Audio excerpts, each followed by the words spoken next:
ఏదో తేడాగా ఉందేంటి? మామా ఏంటి మామ, నువ్వు ఇక్కడ ఉన్నావు, ఆడు చూస్తే అక్కడ ఉన్నాడు. ఇద్దరికి గొడవలు ఉంటే ఇంక వేరే విధంగా చూసుకోవాలి కానీ ఇదేంటి మామ, ఆడక్కడ నువ్వు ఇక్కడ. ఆడు ఎన్ని ఇబ్బందులు ఉన్నాడు నీకు తెలుసా? నన్ను 1000 రూపాయలు అడిగాడు మామ, కనీసం నా దగ్గర రూపాయి కూడా లేదు మామ. అవునా, అయితే 1000 రూపాయలు ఆడికి ఇచ్చే.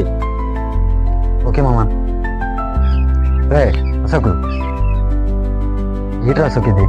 మీ ఇద్దరికి గొడవలు ఉంటే ఈ విధంగా తీర్చుకోవడమా? ఇద్దరికి ఏదైనా గొడవలు ఉంటే ఆడక్కడ నువ్వు ఇక్కడ కాదురా. ఆడు ఎన్ని ఇబ్బందులు ఉన్నాడు నీకు తెలుసా? నన్ను 1000 రూపాయలు అడిగారు రా, కనీసం నా దగ్గర ఒక రూపాయి కూడా లేదు రాడికి ఇవ్వడానికి. అవునా, సరే మామ, 1000 రూపాయలకి ఇచ్చి మామ. సరే మామ, ఆడికి ఇచ్చేస్తాను. డబ్బులు అవసరం అయితే నన్ను అడగచ్చు కదా, ఆడితే వీడికి అడిగించడం.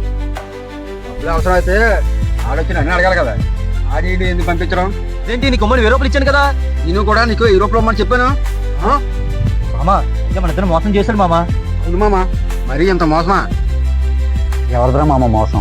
ఒకసారి మీ ఇద్దరిని చూసుకుంటారా? ఇప్పుడు చూడండి మామ, మీ ఇద్దరు ఎంత చక్కగా ఉన్నారు. మీ ఇద్దరిని కలపడానికి ఈ నాటకం ఆడాను మామ. కలిసి ఉంటే కలత సుఖం అన్నారు, అందుకే. అవును మామా, మన డబ్బులు ఇంకేం డబ్బులు? మీ ఇద్దరిని కలపడానికి అది ఫీజు.